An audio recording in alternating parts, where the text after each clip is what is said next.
जो खेळ तुम्ही खूप छान बोललात मगाशी एवीमध्ये, की मी भारताला अशा ठिकाणी घेऊन गेले की जिथं तो आलाच नव्हता. आणि मला ते इतकं छान वाक्य वाटलं. एखाद्या मित्राला घेऊन जावं तसं तुम्ही देशाला घेऊन गेलात, अशा अर्थानं तुम्ही बोललात. आणि कधी काळी असं होतं की समुद्राच्या पलीकडे जायचं नाही, असा आपला देश असा विचार करत होतो. पलीकडे एक क्षीरसागर वगैरे आहे आणि तिकडं तो उल्लंघायचा नाही असा आपण विचार करणारी लोक होतो आणि अजूनही काही बाबतीत आहोत. पण आत्ता जे काही घडते, भारताला ऑलिम्पिक देणाऱ्याही महिलाच आहेत. मुलं दहीहंडी फोडण्यात कदाचित बिझी असतील आणि ते मुलं तिकडं मुली अवॉर्ड जिंकून आणत आहेत. तर मला हे खूप आश्चर्यकारक वाटतं, खूप भारी वाटतं की ज्या पद्धतीचे कामं करत आहेत. मी बास्केटबॉल खेळायचो. मला आठवते की माझ्या टीममध्ये एक मुलगी होती की जी एकमेव मुलगी आमच्या ह्याच्यात खेळायची, पण ती आत्ता हरवली कुठं ते कळत नाही. ती खूप डेअरिंगबाज होती, खूप धाडशी होती आणि अचानक लग्न झाले की मुली गायब होतात. मला अजूनही काही निरीक्षणं माझ्या आयुष्यात मला जे दिसतात की मित्र किती काळ मित्र असतात, लग्न झाली अगदी म्हातारे झाले तरी ते भेटतात वगैरे, पण मुली लग्न झाल्या की त्यांच्या नवऱ्याचे मित्र त्यांचे मित्र होतात.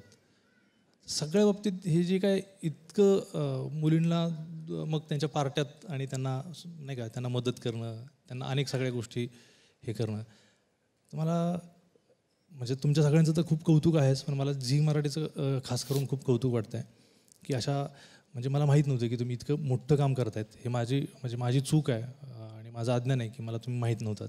किंवा यातल्या अनेक महिला मगाशी त्याच्या जंगल राखणाऱ्या बाई होत्या, किती सुंदर काम करत आहेत. आणि म्हणजे मला हे वाईटच वाटतं की फिल्मी माणसांना जितकं महत्त्व दिलं जातं ना नेहमी, की आता कुठल्या प्रोग्रामला मानधन वगैरे देऊन बोलवणं वगैरे आणि झेंडावंदनापासून दहीहंड्यांपासून सगळीकडे, तर अशा लोकांना तिथं बोलवलं पाहिजे आणि महिलांना कळालं पाहिजे. मुलींना मी संस्था सुरू केलेली आहे यॉटिंग असोसिएशन ऑफ कोल्हापूर, ज्याच्यातून नॅशनल आणि इंटरनॅशनलला सुद्धा माझी छोटी छोटी असे स्टुडंट्स आता जायला सुरू झालेले आहेत. So I feel very proud of it.